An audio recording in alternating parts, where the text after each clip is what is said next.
Hello, everyone. So, throughout our time in the class, we've been discussing a bunch of different ways to improve critical thinking. I found that sports can be a huge driving factor in helping build critical thinking and a great analogy for the entire critical thinking process. In my specific case, I partake in long distance running, which most of the time, to most people, doesn't seem entertaining or fun and mostly just painful.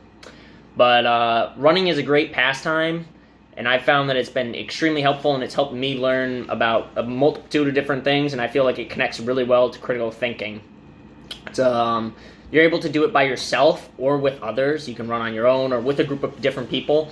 And this is very similar to critical thinking, as you can perform it on your own or in a group. Just as running, working with a team can help make the process easier. Without teammates to guide you and push you, you might not always be able to put in your best effort.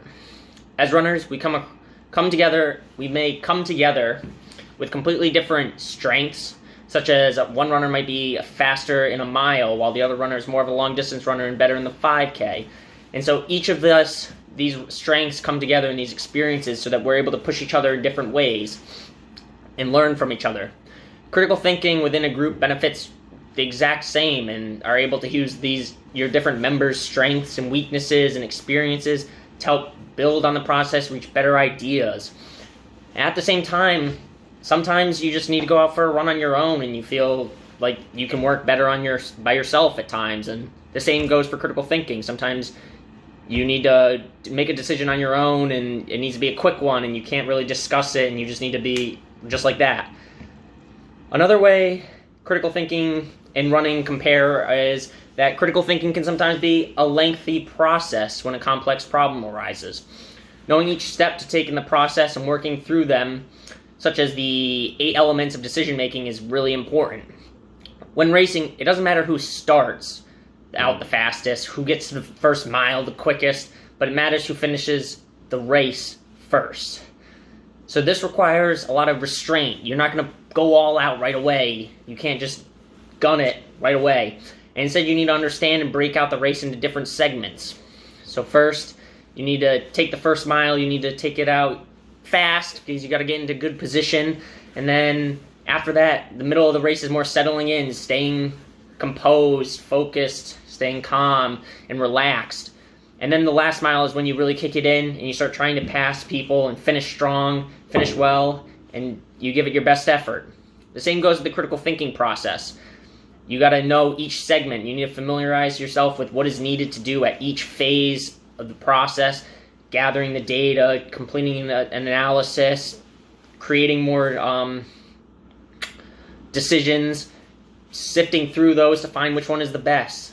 And while the runner at the finish line is always the winner, the first runner at the finish line, the first decision you reach isn't always a winner.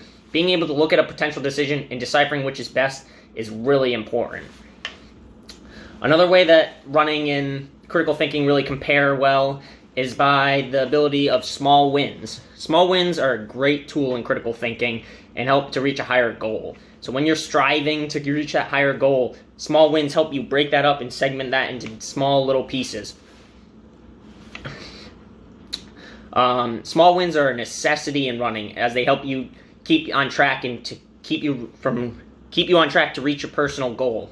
Running requires dedication to reach a better fitness by never taking a day off and pushing your body to its limits. By setting small checkpoints, maybe like, I want to run 85 miles this week, or that my 4-mile tempo, I want to run it in this specific time, and that helps me gauge where I am for my next upcoming race.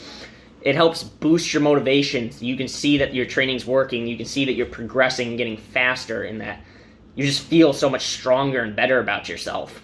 These consistent little wins, week in and week out, really help provide that sense of strength and prevent you from losing focus on what your main goal is, where you're trying to reach. Many runners will do races in between their final expected race where they want to hit that personal goal and that fast time and where they can see that improvement. So during those races in between, you're not expected to be at your peak level of shape, but instead you still set time goals to see yourself slowly get down and build down to where you're going for. And so every time you succeed in reaching that goal that's slowly bringing your time down, you feel great success and a pride in what you're able to accomplish. This is the same for critical thinking. When you use small goals throughout the process in your own personal development, this can build the same motivation and create a sense of progress. When you see yourself slowly building into that complex problem that you're solving, and you can see you're making progress along the way, you feel like you can do it. You can reach that goal. And it becomes this sense of excitement. JFK once said, "Too often we enjoy the comfort of opinion without the discomfort of thought." Finding something that you enjoy without ever facing discomfort creates complacency. Critical thinking is the lifeblood of decision-making and problem-solving. Without pushing yourself to test new methods or to think of new perspectives, it becomes stagnant. Without discomfort in the thinking process, new potential ideas will never emerge. Instead, you should test your limits and experimenting in building strong and better solutions. Running is consistently about pushing your body to its limits and experimenting. Whenever you set a new personal record in a race, there's a sense of euphoria and pride in yourself and what you've been able to accomplish. This ecstatic feeling is really similar to what you're able to do in the critical thinking process, and you reach that decision that you know is correct and that you believe in. It may be uncomfortable during the thinking process. You may feel like you're not on the right track or that it's extremely difficult, but in the end result, when you reach that decision, it's extremely satisfying. Running is my passion and something I love doing. It's always going to be a part of me and has helped me mold me into what I am today. It has taught me so many different valuable lessons that I can take with me everywhere. Watching myself grow both in physical ability and personally because of this is wonderful. This is true about my critical thinking ability as well. It's just critical thinking is a constant learning process about becoming better and finding new and different methods that work for you and building on your strengths and making your weaknesses not your weaknesses. Instead, critical thinking is used in every aspect of life. You always need to use critical thinking. You're making decisions every minute of your life. And this is why I feel like running has been such a great comparison for me, and it can be a great comparison to anyone with the critical thinking process. It's able to mirror all the ways that critical thinking should be used and the methods that apply to it. So after listening to my TED Talk, I think everyone should go out for a nice little jog and maybe think about the critical thinking process during that jog and the ways that you're feeling and the similar ways that the critical thinking process is to that. Thank you for taking your time to listening to me and watching my TED Talk.